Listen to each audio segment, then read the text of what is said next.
آپ صلی اللہ علیہ وسلم کا خیال رکھتی تھی۔ اسی لیے جیسے ہی آپ صلی اللہ علیہ وسلم کو پتا چلا، وہ سیدھا حضرت علی کے ماں کے پاس پہنچے اور انہیں دیکھ کر فرمایا، اے میری ماں، اللہ آپ پر رحم کرے، آپ میری ماں کے بعد میری ماں تھی۔ آپ خود بھوکی رہتی تھی لیکن ہمیشہ مجھے کھلاتی تھی۔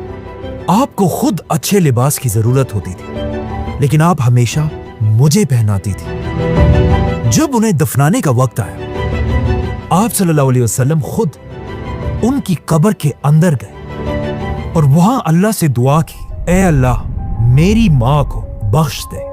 جس کے بعد آپ صلی اللہ علیہ وسلم نے ان کے کفن کے لیے اپنی قمیص اتار کر دی، جس کے بعد انہیں دفن کر دیا گیا۔ اب یہ سب تو حضرت علی کے فیملی میٹرز تھے، لیکن وہاں مدینہ کی ریاست میں مسلمان ایک نئی پلاننگ کر رہے تھے۔ خندق کی جنگ کے بعد مسلمان آپ صلی اللہ علیہ وسلم کے حکم سے پہلی بار عمرہ کرنے کے لیے مکہ کی طرف روانہ ہوئے، اور مسلمانوں نے پہلے ہی مکہ والوں کو بتا دیا تھا کہ ہم کوئی جنگ ونگ نہیں کرنا چاہتے، ہم صرف عمرہ کرنے کے لیے آ رہے ہیں۔ لیکن جیسے ہی مسلمان مکہ کے قریب پہنچے، مکہ والوں نے ان کا راستہ روک دیا، جس کے بعد مسلمان کئی دن تک مکہ کے باہر ہی بیٹھے رہے، اور جب کوئی حل نہیں نکلا، آخر مسلمانوں نے اور مکہ والوں نے آپس میں ایک ایگریمنٹ کر لی، صلح حدیبیہ۔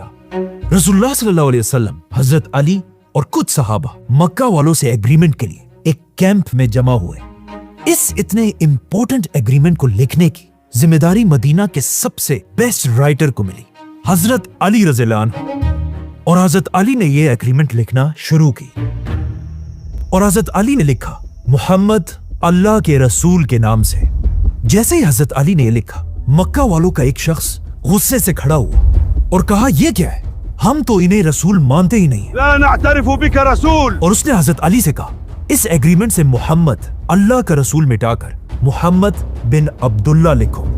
اس بندے کی باتیں سن کر حضرت علی نے رسول اللہ صلی اللہ علیہ وسلم کی طرف دیکھا، اور آپ صلی اللہ علیہ وسلم نے حضرت علی سے کہا کہ ٹھیک ہے، جیسا یہ کہہ رہا ہے ویسا ہی لکھو۔ لیکن یہاں پہلی بار ایک بہت ہی عجیب مومنٹ آیا۔ وہ علی جو بچپن سے ہمیشہ آپ صلی اللہ علیہ وسلم کے ساتھ کھڑے تھے اور اپنے ہاتھوں سے ہر جنگ میں آپ صلی اللہ علیہ وسلم کے لیے تلوار چلاتے تھے، آج اپنے قلم سے اللہ کا رسول لکھا ہوا نہیں مٹا سکے۔ اور آپ صلی اللہ علیہ وسلم کے کہنے کے بعد بھی حضرت علی اپنا ہاتھ نہیں ہلا پا رہے تھے۔ یہ دیکھ کر آپ صلی اللہ علیہ وسلم نے خود یہ ایگریمنٹ حضرت علی سے لیا اور پوچھا کہاں لکھا ہے، اور پھر خود اپنے ہاتھوں سے محمد رسول اللہ کو مٹایا اور حکم دیا